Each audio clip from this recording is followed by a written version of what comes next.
My name is Evelyn Mitchell, and at 34, I thought I understood what exhaustion meant. 14 hours at Riverside Memorial had left me hollow, my scrub still bearing traces of the day's chaos.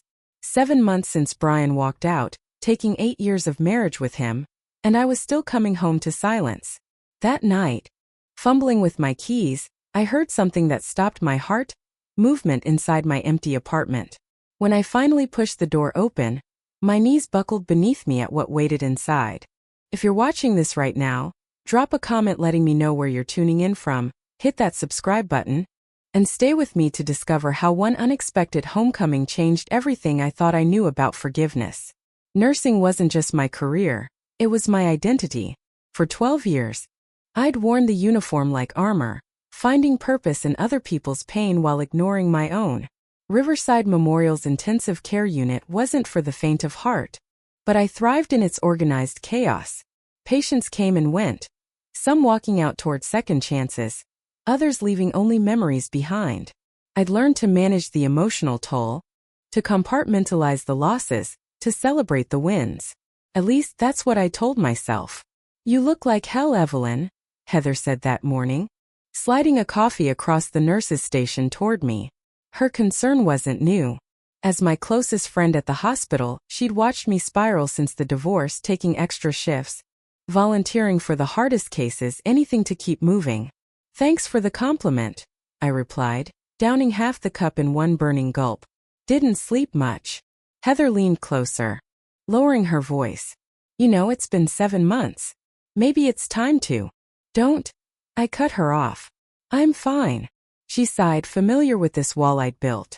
"Just promise me you'll go straight home after your shift. No detours, no picking up extra hours." I nodded, not meaning it.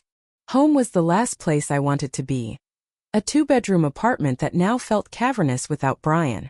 I'd kept our place after he left, a decision my bank account questioned monthly. But moving felt like another defeat, another thing he'd taken from me. The apartment still bore scars of our shared life. Lighter patches on walls where his family photos once hung. The empty space where his recliner had been. The half-empty closet I couldn't bring myself to reorganize. 7 months and I still slept on my side of the bed. I hadn't seen the divorce coming, which seemed laughable now. The signs had been there. Late nights at the office, decreased intimacy, the growing silence between us. When I found the text messages from Melissa, my college friend who'd recently moved to our city, everything crystallized with painful clarity. 8 years of marriage dissolved by a digital trail of betrayal. It just happened, Brian had said, as if affairs were weather phenomena beyond human control. "I never meant to hurt you." But he had hurt me. And Melissa's betrayal cut even deeper.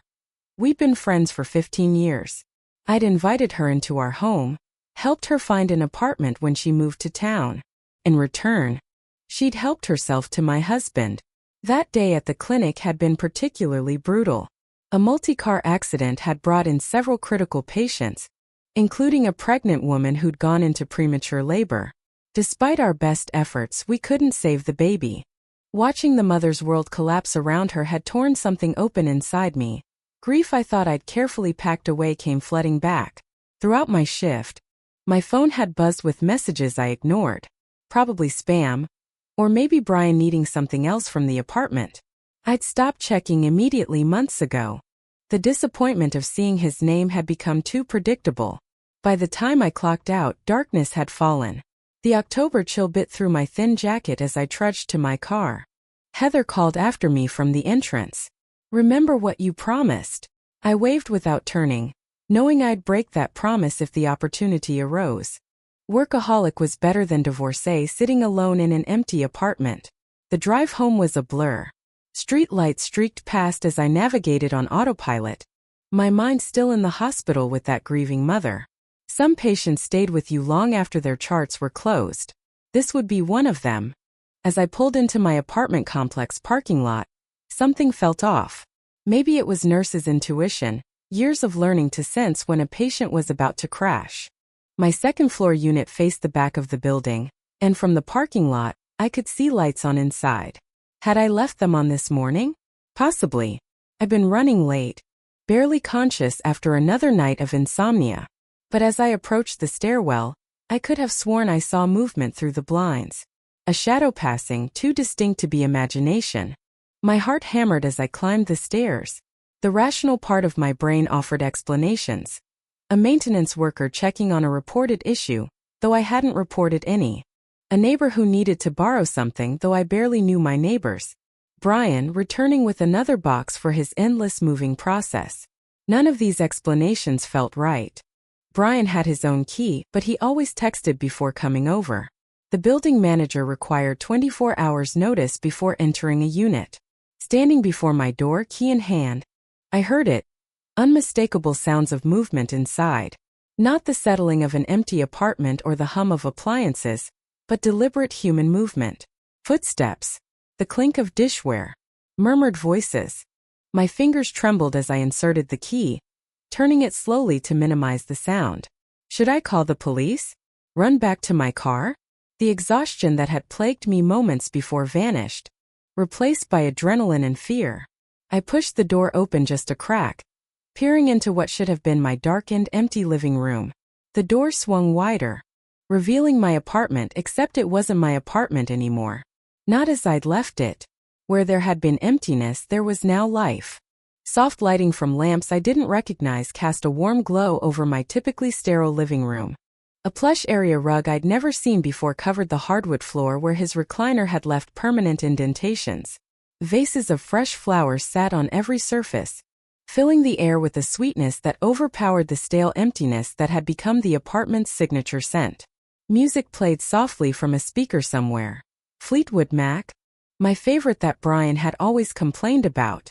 I stood frozen in the doorway, my nurse's training kicking in as I cataloged details, searching for threats. This wasn't a robbery. This was a transformation. Hello. I called out, my voice embarrassingly weak. Who's here?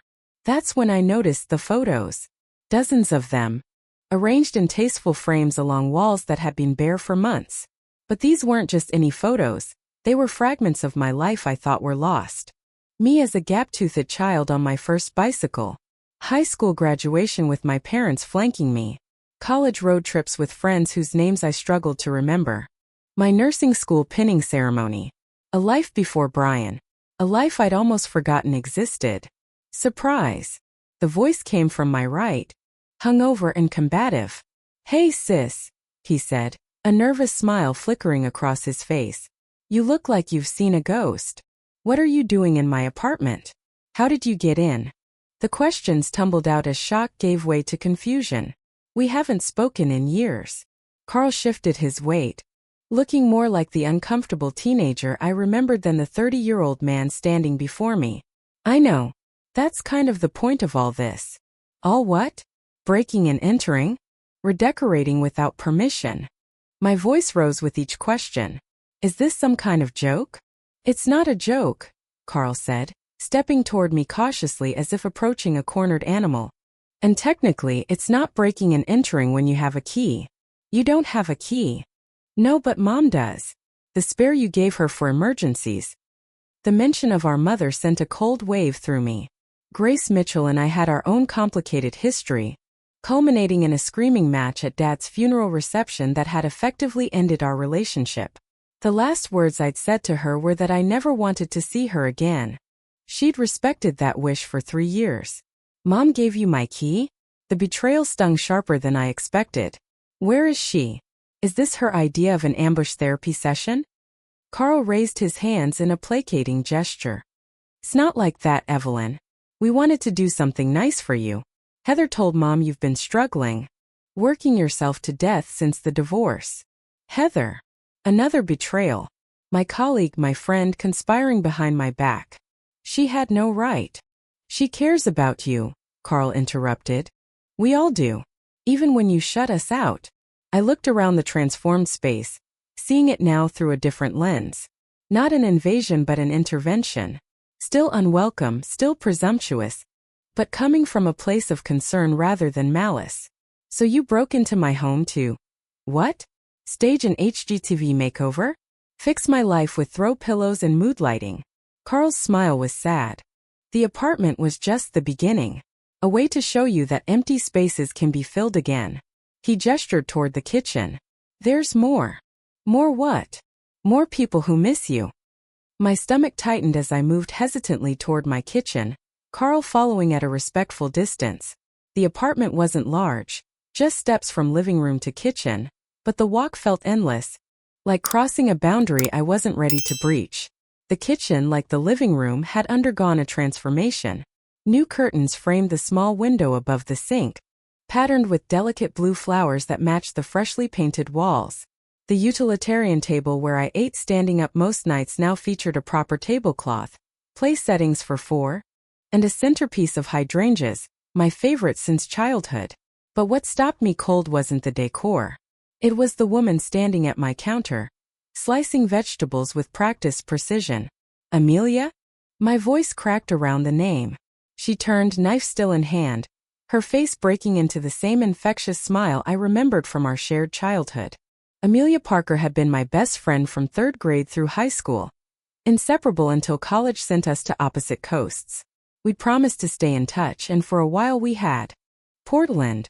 And I'm here because someone tracked me down on Facebook with quite the compelling story about my long-lost best friend. I looked at Carl, who shrugged unapologetically. The shock of seeing Amelia had displaced some of my anger. It's not stalking when it's family, Carl replied. And Amelia is basically family. Amelia leaned against the counter, studying me with the frank assessment I remembered so well. You look tired, Ev. 14-hour shift, I explained automatically. Multi-car accident, all hands on deck. I don't mean today tired. I mean soul tired. She tilted her head. Your brother says you've been hibernating since the divorce. Working double shifts, avoiding social invitations, letting this place become an empty shell. I shot Carl a resentful look. Quite the detailed report. Not from me, he said, holding up his hands. I've barely seen you. Her characteristic softness replaced by a new angularity that struck me as wrong somehow. But her eyes, those were unchanged. The same hazel eyes that had watched me grow up. That had filled with tears when I walked down the aisle. That had blazed with hurt when I told her to stay out of my life. Mom, I said flatly. Hello, Evelyn. Her voice was careful, measured, as if speaking to a flight risk. You look beautiful. The absurdity of the compliment. Me in wrinkled scrubs, unwashed hair. Dark circles under my eyes might have made me laugh under different circumstances. Now, it just fueled my growing sense of betrayal. How long have you been spying on me? I demanded. Not spying. She corrected gently. Caring from a distance. There's a difference. And how exactly does caring from a distance work? Hidden cameras? Private investigators? Grace sighed, exchanging a look with Carl that only heightened my paranoia. Nothing so dramatic. I have a friend who volunteers at Riverside. She keeps me updated. Lets me know you're okay. Who? I tried to mentally catalog the volunteers, mostly retirees who staffed the information desk or delivered flowers. Dorothy Winters. She brings therapy dogs to the pediatric ward on Thursdays. I knew Dorothy, a kind, grandmotherly woman with a golden retriever named Bear who delighted the children. We chatted occasionally in the cafeteria. Never once had she mentioned knowing my mother. So you've all been conspiring behind my back, I said, looking from Grace to Carl to Amelia, exchanging reports about poor, pathetic Evelyn and her sad divorce. No one thinks you're pathetic. Amelia interjected. We think you're hurting and trying to handle it alone. Maybe I want to be alone, I shot back. Did that occur to any of you? Maybe I don't want my privacy invaded by people who disappeared from my life years ago. The words landed like slaps, and I saw both Amelia and Carl flinch. Only Grace remained steady, her expression calm but determined. You can be angry with us later, she said. Right now, there's something more important we need to discuss. More important than breaking into my home? This should be good. Grace took a deep breath, her hands clasped tightly in front of her. For the first time, I noticed how thin her fingers had become, how prominent the veins. I'm sick, Evelyn, she said simply. Stage 3 pancreatic cancer. I started treatment last month.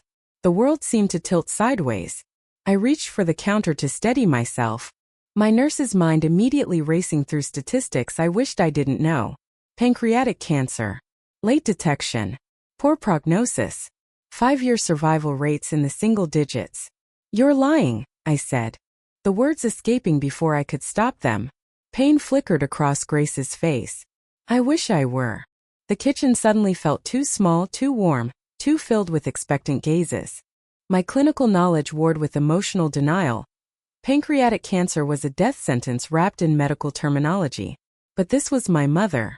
The woman who'd seemed indestructible throughout my childhood, even at her worst. When were you diagnosed? My voice had shifted to what Brian used to call my nurse tone. Detached, professional, focused on facts rather than feelings. 6 weeks ago, Grace replied, though I'd been having symptoms for months before that. Symptoms like what? Back pain, digestive issues, weight loss. She gestured to her diminished frame. I thought it was stress, or maybe just getting older. I nodded mechanically, cataloging these classic signs. Symptoms easily attributed to a dozen benign conditions until it was too late. What's your treatment plan? Chemotherapy with FOLFIRINOX. Started 2 weeks ago.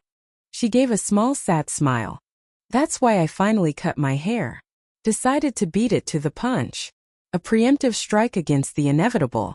I understood the impulse. It was why I'd purged our apartment of Brian's remaining possessions the day after he'd moved out, why I deleted all our photos from my phone. Lynn, by reputation, one of the best oncologists in the city. At least Grace was getting quality care.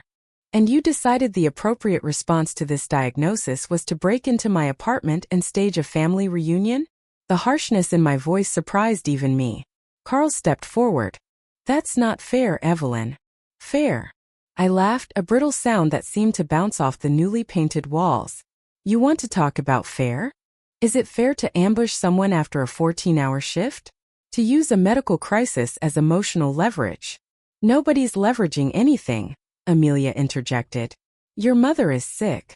And she wanted to see you. It's that simple. But it wasn't simple. Nothing about my relationship with Grace Mitchell had ever been simple. 3 years, I said, turning back to my mother. 3 years of silence, and now you show up because you're sick? What am I supposed to do with that? You don't have to do anything, Grace replied quietly. I just needed to see you. To tell you in person. What happens next is entirely up to you. The practiced calm in her voice ignited something in me. A familiar rage I thought I'd outgrown. So magnanimous. So understanding. Where was this version of you when I was 10 and you were too drunk to pick me up from school? Or when you missed my high school graduation because you were sleeping off a bender? Carl winced. Evelyn, that's not. Not what? Not relevant. Not appropriate. My voice rose with each question. When exactly is the right time to discuss how our mother chose alcohol over her children for 20 years? The kitchen fell silent. Amelia looked down at her hands, clearly uncomfortable being witness to family wounds she'd only heard about secondhand. Carl's expression hardened, the way it always did when our mother's alcoholism came up, his default defense mechanism. Grace, however, didn't flinch from my accusation. You're right, she said simply. I was a terrible mother when you needed me most. I have no excuses. Her acceptance of blame, devoid of the defensive justifications I expected, momentarily derailed my anger. But only momentarily. When I needed a mother, I was exactly where you told me to be, Grace answered. Out of your life. The truth of this statement hit like a physical blow. I had shut her out. Had chosen estrangement over the messiness of reconciliation. It had been easier to hold on to old hurts than to risk new ones. I can't do this, I said, suddenly overwhelmed by exhaustion. Emotional and physical. Not tonight. Not after the day I've had. What happened today? Amelia asked gently. The question was simple, a lifeline offered in choppy waters. But answering meant vulnerability, and vulnerability felt dangerous in this room full of people who'd seen me at my worst. Nothing unusual, I lied. Just healthcare. It's always hard. Dorothy mentioned a tough case, Grace said hesitantly. A pregnant woman from the accident. The mention of my patient cracked something inside me. You don't get to know about my patients. You don't get to know about my life. You gave up that right a long time ago. I turned away, needing escape, but Carl blocked my path to the door. Evelyn, please. Just listen for 5 minutes. That's all we're asking. We. I repeated, looking between the three of them. So you're United Front now? The intervention team.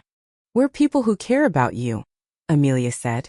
And yes, we coordinated this because individually, we've all failed to reach you. Failed to reach me, I echoed, shaking my head. As if I'm some remote island instead of a person who's been right here all along. Have you? Carl challenged. Because from where I'm standing, you checked out of your own life months ago. The Evelyn I know wouldn't live in an empty apartment surrounded by ghosts. His assessment was too accurate, too close to thoughts I'd had in my darkest moments. The anger that had been sustaining me began to falter, giving way to a more complicated emotion. I need air, I muttered, pushing past him toward the small balcony off the living room. The night air hit me like a splash of cold water as I stepped outside. Below, the parking lot lights cast yellow pools on asphalt. Cars came and went. People returning from late shifts or night classes, lives continuing their ordinary rhythms despite the drama unfolding in apartment 2B. I gripped the railing, forcing myself to take deep breaths like I advised anxious patients to do. In for 4, hold for 7, out for 8. A technique to activate the parasympathetic nervous system, to counter the fight-or-flight response currently coursing through my body. Behind me, the balcony door slid open. I tensed, preparing for another round of emotional confrontation. Thought you might need this, Carl said, stepping onto the balcony and offering a glass of amber liquid. Mom's not the only one who's changed. I actually bring useful things to crises now instead of causing them. I accepted the glass cautiously, taking a small sip. Bourbon, good bourbon, not the cheap stuff Carl used to favor. Thanks, I murmured, the burn of alcohol warming my chest. He leaned against the railing beside me, looking out at the same unremarkable view. For a moment we stood in silence, siblings separated by more than the physical distance we'd maintained over the years. She really is sober, Carl said finally. 3 years next month. I took another sip instead of responding. Right after Dad's funeral, actually. Your parting words made quite the impression. I winced, remembering the cruel things I'd said, fueled by grief and decades of accumulated hurt. I told her she was dead to me, that she might as well drink herself to the grave since she'd already destroyed everything else. Carl nodded. Yeah, that was the gist of it. Not your finest moment. She showed up drunk to our father's funeral, I said defensively. Who does that? An alcoholic, Carl answered simply. A sick person who hadn't hit bottom yet. He turned to face me. But that day was her bottom. She checked into rehab the following week. I stared at him, searching for signs of deception. Carl had always been our mother's defender, making excuses for her behavior when we were children. You're serious? 90 days inpatient at Lakeside Recovery, followed by outpatient therapy, AA meetings 6 days a week for the first year. The whole program. He pulled out his phone, scrolling through photos before handing it to me. Here. The screen showed Grace accepting a chip at what was clearly an AA meeting. Her smile tentative but proud. I swiped to see more images. Grace volunteering at a soup kitchen. Grace with a group of women at what looked like a retreat. Grace looking progressively healthier in each photo. Why didn't she tell me? The question came out smaller than I intended. She tried, Carl said. She wrote you letters for the first year. When those went unanswered, she tried calling. Then texting. You blocked her number, remember? I did remember. Though I'd convinced myself it was necessary self-preservation rather than petty revenge. She hurt us, Carl. Over and over. Yeah, she did, he agreed, surprising me. She was a terrible mother for a long time. But she's trying to be better now. The balcony door slid open again, and Amelia stepped out, rubbing her arms against the chill. Room for one more in the Mitchell family therapy session? Despite everything, I found myself smiling slightly. Amelia had always been able to defuse tension with her particular brand of blunt humor. Pull up a chair, Carl said, gesturing to the single weather patio chair I'd never bothered to replace after Brian took the matching set in the divorce. Amelia perched on it, looking between us. Your mom is inside crying. Just so you know. Guilt pricked at me, but I pushed it away. She ambushed me after the day from hell. What did she expect? Probably exactly this, Amelia replied. She's not delusional, Ev. She knows she can't undo 20 years of damage in one surprise visit. Then why do it this way? Why not call or email, or any normal method of communication? Amelia and Carl exchanged glances, a silent communication that irritated me. Would you have answered? Carl asked. Honestly, I wanted to say yes to claim I wasn't that petty, but we all knew the truth. Probably not, I admitted. And the cancer diagnosis changed the timeline, Amelia added gently. She was working up to contacting you, doing it the right way with her therapist's guidance. But when you're potentially measuring your life in months instead of years, the reality of my mother's condition hit me again, the nurse in me calculating odds I didn't want to face. Is it really that bad? Carl nodded, his expression grim. They caught it late. The doctors are trying to shrink the tumor enough for surgery, but he didn't need to finish, apologizing for how she treated you, and by extension me when we were kids. I looked at her in surprise. She apologized to you? For the time she was drunk when I stayed over. For the embarrassing parents' night at school when she showed up wasted. For all of it. Amelia's expression softened. It meant a lot even after all these years. She did the 9th step with everyone she could find, Carl explained. Made amends wherever possible. Step 9 of the 12-step program. Made direct amends to such people wherever possible, except when to do so would injure them or others. I'd seen enough recovering alcoholics in the hospital to be familiar with the process. I didn't give her the chance, I realized. The weight of that decision settling uncomfortably. You weren't ready, Amelia said. Maybe you're still not. But she's running out of time, Ev.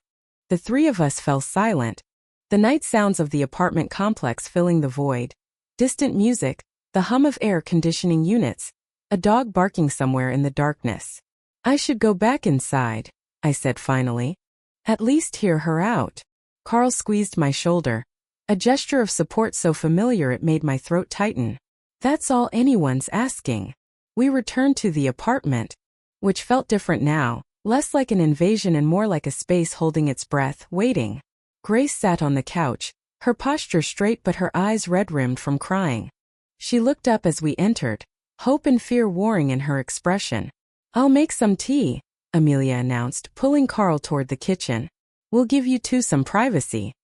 Alone with my mother for the first time in 3 years, I found myself at a loss for words. I sat on the opposite end of the couch, the cushion between us a physical representation of the gulf we'd created. I'm sorry about the ambush, Grace said, breaking the silence. It was selfish of me. Yes, it was, I agreed. But without the heat from earlier. Though I probably left you no choice. A small smile touched her lips. You always were stubborn. Just like your father. The mention of Dad. The question that had been burning since Carl's revelation. Grace clasped her hands in her lap, thin fingers interlaced tightly. I tried in the beginning. When you made it clear you weren't ready to hear from me, my sponsor advised me to respect your boundaries, to focus on my recovery without expectations. And now I'm dying, she said simply, and I couldn't bear the thought of leaving without at least trying to make things right between us. The bluntness of her statement hit me like a physical blow. As a nurse, I was accustomed to death, to its many approaches and disguises. But this was my mother speaking of her own mortality with a calm acceptance I wasn't prepared for. You don't know that for certain, I said automatically, falling back on the reassurances I offered patients' families daily. Treatment options are always improving. Grace smiled sadly. I've made peace with whatever comes. Evelyn, the cancer isn't what scares me anymore. She reached across the cushion between us, stopping just short of touching my hand. What terrifies me is the thought of leaving this world with you still hating me. I don't hate you, I said, surprised to find it was true. I don't know how to forgive you. I'm not asking for forgiveness, she replied. I haven't earned that yet. I'm only asking for a chance to try. Something broke inside me then. A dam holding back years of complicated emotions. And now I'm supposed to forget all that because you have cancer? Because you might die. My voice rose despite my efforts to control it. Where were you when Brian left me? When I found out my husband was sleeping with my friend? When I needed my mother? I'm here now, Grace said softly. Too late, I know. But I'm here. It's not enough, I said, tears finally spilling over. It's just not enough. And then she was beside me, the cushion barrier breached, her arms around me for the first time in years. I stiffened initially, then collapsed against her as the full weight of everything, the exhaustion, the patient I'd lost, the divorce, the loneliness, crashed over me like a wave. I know it's not enough, she whispered against my hair. Nothing could be. But it's all I have to offer. I cried then, really cried, in a way I hadn't allowed myself to since Brian left. Since Dad died. You are the strongest person I've ever known, Grace said, with such conviction that I almost believed her. You've been holding this family together since you were 10 years old. But you don't have to be strong all the time, Evelyn. Not anymore. The room spun suddenly, black spots dancing at the edges of my vision. The emotional overload combined with physical exhaustion finally caught up to me, and I felt myself swaying. Evelyn. Grace's voice sounded distant, concerned. I just need to lie down. I managed to say before darkness claimed me entirely. Part 7. Turning point and decision. I woke to the smell of garlic and herbs, disoriented until I recognized my own living room. I was stretched out on the couch, a throw blanket I didn't recognize tucked around me. The light had changed. How long had I been asleep? She's awake, Carl called from somewhere nearby. Told you it was just exhaustion. Amelia's face appeared above me, concern etched in her features. Welcome back, Sleeping Beauty. You scared the hell out of us. I pushed myself to sitting, embarrassment heating my cheeks. Did I faint? Like a Victorian lady getting bad news, Carl confirmed, coming in from the kitchen with a glass of water. Quite dramatic. I accepted the water gratefully, my mouth desert dry. Where's Mom? In the kitchen, stress cooking enough food to feed the entire building. Amelia sat beside me. Between regular shifts, overtime, and picking up extra work at the urgent care clinic on weekends, I'd effectively armored myself against intrusions, well-meaning or otherwise. The apartment now smelled like my childhood, Grace's signature spaghetti sauce, the recipe passed down from my Italian grandmother. My stomach growled audibly, reminding me I'd subsisted on vending machine snacks and coffee for most of the day. Food's almost ready, Amelia said, noticing my reaction. Your mom still makes that sauce exactly the same way. Some things never change. But some things did change. People changed. My mother had gotten sober. Carl had matured enough to coordinate this intervention. Amelia had forgiven childhood hurts to reconnect with Grace. And I was stuck, frozen in past pain, letting it define my present and future. I stood up slowly, testing my stability. I should help set the table. Already done, Carl said. We've been busy while you were doing your Sleeping Beauty impression. The dining table was indeed set, not just with plates and utensils, but with actual cloth napkins, wine glasses filled with water, and a basket of garlic bread in the center. It looked like a scene from someone else's life. Not the empty apartment where I usually ate standing over the sink. Grace appeared in the kitchen doorway, wooden spoon in hand. Perfect timing. Dinner's ready. She hesitated, clearly uncertain of her welcome after our emotional confrontation. If you're hungry. My stomach answered for me with another embarrassing growl. Starving, actually.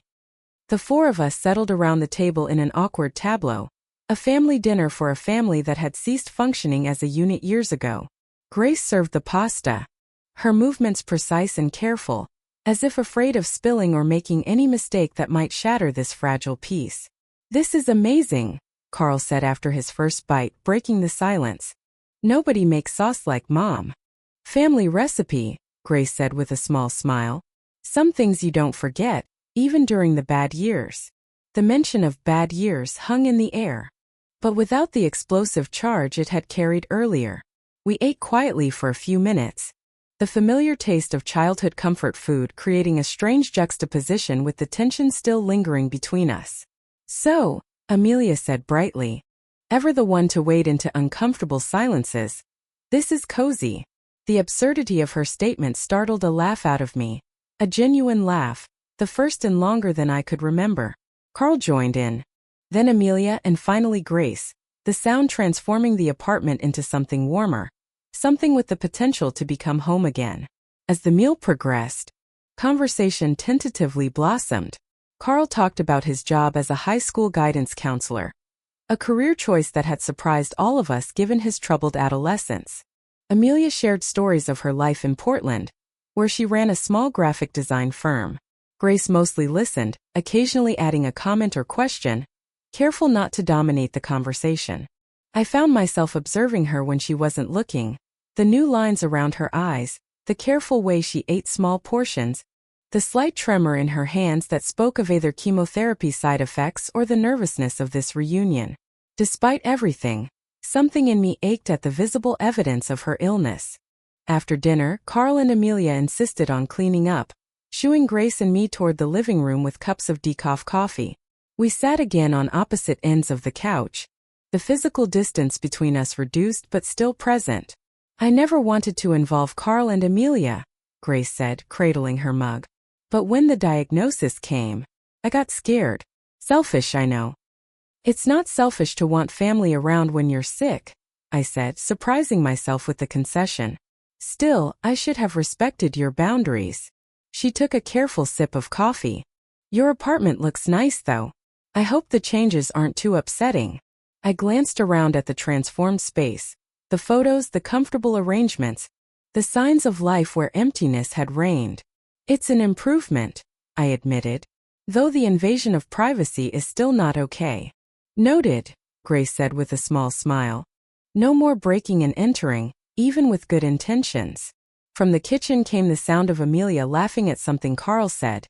The easy camaraderie of two people bonded by a shared mission. I realized they'd reconnected because of me, because of this intervention, and the thought was both uncomfortable and oddly warming. They care about you, Grace said, following my gaze. We all do. I nodded, unable to deny the evidence before me. I've been pushing everyone away, I acknowledged. Not just you. Everyone. Grief does that, Grace said. And you've had more than your share. Your father, your marriage, your relationship with me. That's a lot of loss for one heart to handle. The understanding in her voice touched something in me. A recognition that perhaps she did know something about loss and regret, about the ways pain could shape a life if you let it. I found this while cleaning, Grace said, reaching for a book on the coffee table I hadn't noticed before. I thought you might want it. She handed me a leather-bound journal. Its cover worn with use. I opened it cautiously, not recognizing it as mine. It's my recovery journal, she explained. The first 2 years of sobriety. Every struggle, every setback. Every small victory. I flipped through pages filled with her familiar handwriting. Messier than I remembered, but unmistakably hers. Entries documented her journey from those first painful days of withdrawal, through the gradual rebuilding of a life without alcohol. July 15th, day 73. Dreamed about drinking last night. Woke up in a panic, certain I'd relapsed. Called sponsor at 3 a.m. She reminded me that dreams aren't choices. Still sober. Still trying. October 30th, day 180. 6 months today. Got my chip at the meeting. Wished Evelyn could have been there. Wrote her another letter. No response yet, but I'll keep writing. My therapist says it's good for me even if she never reads them. December 25th. First sober Christmas in 20 years. Carl came for dinner. We talked about Dad, about Evelyn. Made it through without a drink, even when the memories hurt. Progress. The raw honesty of the entries made my throat tighten. This wasn't a performance for my benefit. This was the private documentation of a woman fighting her way back from addiction, one day at a time. Whether you decide to let me in or not. I closed the journal carefully, overwhelmed by the intimate glimpse into her recovery. I don't know what to say. You don't have to say anything right now. She assured me. This isn't a tonight decision. From the kitchen, Carl called out, "Who wants dessert?" Amelia found ice cream in the freezer. "That's not my ice cream," I said, momentarily confused. "I don't keep desserts in the house." Grace smiled sheepishly. We may have stocked your kitchen while redecorating. Hope that's okay. The care behind the gesture. Not just the redecorating but the small touches like making sure I had food and even treats, struck me more powerfully than any words could have. These people had thought about what I might need, what might bring comfort, what might help heal the emptiness I'd been living in. I thought about my patient from earlier that day, the woman who had lost her baby. I'd held her hand as her world collapsed, promised her that someday the pain would become bearable. The simple acceptance of dessert somehow feeling like a larger decision. Grace nodded, understanding the significance behind my words. Me too. 1 month later I stood outside the bathroom door, listening to the unmistakable sounds of someone being violently ill. "Mom!" called softly. "Can I come in?" A weak yes was the only response. I pushed the door open to find Grace kneeling on the floor, pale and shaking, a sheen of sweat on her forehead despite the chill in the room. "That's the last of it, I think," she said, attempting a smile that looked more like a grimace. "Chemo and I are still not friends." I dampened a washcloth with cool water and pressed it to her forehead, professional assessment mixing with daughterly concern. "Dr. Lin said this round might hit harder. The increased dosage is necessary," Grace finished for me. "I know." She leaned back against the bathroom wall, eyes closed. "Worth it if it shrinks this thing enough for surgery." The past month had transformed both my apartment and my life. Grace had moved in after her second chemotherapy session, when it became clear she shouldn't be living alone. What had begun as a temporary arrangement born of practical necessity had evolved into something I hadn't expected. A chance to rebuild a relationship I'd thought was irretrievably broken. It wasn't easy. Years of hurt couldn't be erased by good intentions, and there were days when old resentments flared. But there were also moments of connection that surprised me, quiet conversations over morning coffee, shared memories of Dad that made us laugh instead of cry, discoveries of similarities neither of us had acknowledged before. "Think you can make it to the couch?" I asked, assessing her strength. Grace nodded, allowing me to help her up. "Sorry about this," she murmured as we made our slow way down the hallway. "Not exactly the mother-daughter bonding you signed up for." "Pretty sure watching your mom throw up isn't on anyone's bucket list," I agreed, settling her onto the couch that had become her daytime headquarters. "But I've seen worse at work." "Ah yes, the nurse's standard of comparison," she said, managing a real smile this time. "If it's not arterial bleeding or explosive diarrhea, it barely registers." I arranged pillows behind her and draped the soft throw blanket, one of her additions to the apartment, over her legs. "Can I get you anything? Ginger ale? Crackers?" She shook her head. "Just sit with me for a bit, if you have time before your shift." I checked my watch. Still an hour before I needed to leave for the hospital. "I've got time." The living room continued to evolve as Grace's presence reshaped my space. Her books now shared shelves with mine. Her knitting basket occupied a corner of the couch. Her medications lined one kitchen counter in neat rows. What had once felt like an invasion now seemed like a natural merging of lives. "Carl called earlier," Grace said, adjusting her position to ease the discomfort I knew she felt but rarely acknowledged. "He and Amelia are coming for dinner Friday. He's bringing that pasta salad you liked." Sometimes Heather joined us, her initial nervousness about her role in the intervention fading as she saw the positive changes in my life. "Sounds good," I said, trying to keep my tone casual. "Did he mention if he's bringing Nathan?" Grace's eyes twinkled despite her post-chemo exhaustion. As a matter of fact, he did. Nathan was Carl's colleague at the high school, a history teacher with kind eyes and a quiet intelligence that had caught my attention during his second dinner visit. Our conversation that night had stretched long after everyone else had moved to other topics, finding unexpected common ground in our shared love of historical documentaries and terrible sci-fi movies. "It's not a setup," I said automatically, though we both knew it was at least adjacent to one. "Of course not," Grace agreed, diplomatic. "Just friends having dinner." Friends. The word had reclaimed meaning in my life after months of isolation. Amelia had slipped back into her role as my confidant as if the years apart had been mere weeks. My phone chimed with a text message. I checked it, smiling involuntarily at Nathan's name on the screen. "Go ahead," Grace encouraged. "I'm not going anywhere." The simple message, a link to a documentary he thought I'd enjoy, warmed me more than it probably should have. I replied quickly, promising to check it out after my shift. "You're allowed to be happy, you know," Grace said, watching me with the intuition that still sometimes caught me off guard. Even with everything else going on. Everything else, her cancer. The uncertain prognosis, the shadow hanging over our newly rebuilt relationship. We tried not to dwell on it, focusing instead on the treatment milestones, the good days between the bad. The present rather than the statistical future. "I'm working on it," I admitted. "It's still strange sometimes, letting good things in after spending so long pushing everything away." Grace nodded. Her sponsor Sharon, who sometimes picked her up for appointments when I was working, the tools she used to maintain sobriety even through the stress of cancer treatment and family reconciliation. "How's the pain today?" I asked, noticing the way she shifted uncomfortably despite her efforts to hide it. "Manageable," she said, which I'd learned meant significant but not unbearable. "Dear. Lynn adjusted the medication yesterday." I nodded, respecting her desire to minimize opioid use given her addiction history, while still ensuring adequate pain control. A delicate balance we navigated together.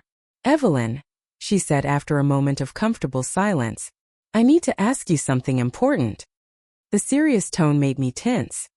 "What is it? Are you doing this, taking care of me, letting me stay here out of obligation? Because if you are..." "I'm not," I interrupted, surprised by the question. "Why would you think that?" Grace sighed, fidgeting with the edge of the blanket. "Because sometimes I see you looking at me with your nurse face instead of your daughter face. Like I'm a patient you're responsible for rather than someone you want in your life." The observation struck home with uncomfortable accuracy. I admitted, sometimes the nurse mode is protective. It's easier to think about your treatment protocol than to think about losing me, she finished quietly. I nodded, unable to voice the fear that grew with each round of chemotherapy, each scan that showed insufficient improvement, each consultation where Lynn's carefully neutral expression told us more than her words. "I understand," Grace said, "but I need you to know something."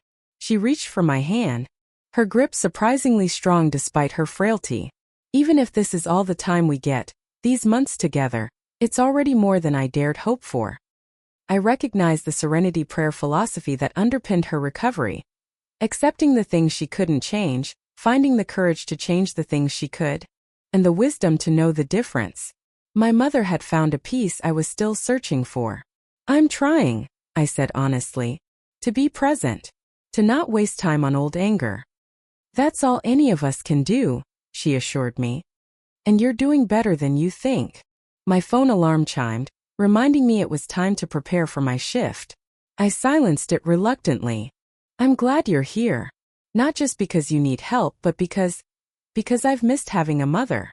The admission cost me something, but the price seemed worth it for the joy that bloomed across Grace's tired face. "And I've missed being one," she replied. "Thank you for giving me a second chance." At the hospital that evening, I found myself sharing the story of our reconciliation with a patient's daughter, who was struggling with her own complicated family dynamics. "Sometimes the healing happens in the most unexpected ways," I told her. "And it's never too late to try." Heather caught me in the break room later, studying me with the same assessing gaze she'd given me for months after my divorce. "You look different," she decided. "Bad different or good different?" I asked, pouring myself a cup of coffee. "Good," she said firmly. "Less haunted. More present." I considered her assessment. "I think I am more present. Not just at work but everywhere." "Grace is good for you," Heather observed. "Despite everything, or maybe because of it." "We're good for each other," I corrected, recognizing the truth of it. My mother and I were healing together, her from cancer and addiction, me from divorce and isolation. Our broken pieces somehow fitting together to create something stronger than before. When I returned home that night, I found Grace asleep on the couch. But tonight it lay open, her handwriting visible in the soft light from the kitchen. I didn't mean to look, but a line caught my eye. "Watching Evelyn heal is like watching a flower bloom in time-lapse. Slow at first, then suddenly beautiful beyond imagining. Whatever time I have left, I'll spend it grateful for this second chance to be her mother. I carefully closed the journal, my heart full. The journey we'd begun a month ago was just that. A beginning, not an end. Whatever came next, whether remission or progression, years or months, we would face it together. No longer strangers but family, rediscovering what that word truly meant. As I prepared for bed, I caught sight of the photos Grace had arranged on the walls that first night. Snapshots of a life I'd almost forgotten I'd lived. Among them now were new additions. Grace and me at her last clinic appointment, both of us giving exaggerated thumbs up to the camera. Carl and Amelia making ridiculous faces during dinner. Nathan and me deep in conversation, unaware the photo was being taken. A life rebuilt, not around absence and loss, but presence and possibility. A door I'd been afraid to open, now leading to a future I couldn't have imagined. Sometimes we need to collapse before we can truly stand strong again. Sometimes what waits on the other side of our greatest fears is exactly what we need to heal. If my story has touched you in any way, I'd love to hear about your own experiences with family reconciliation or second chances in the comments below. Have you ever reopened a door you thought was permanently closed? What happened when you did? Don't forget to like this video if it resonated with you. Subscribe for more stories of healing and transformation, and share with someone who might need to hear that it's never too late for a new beginning. Thank you for walking this journey with me. And remember, sometimes our greatest strength comes from allowing ourselves to be vulnerable again.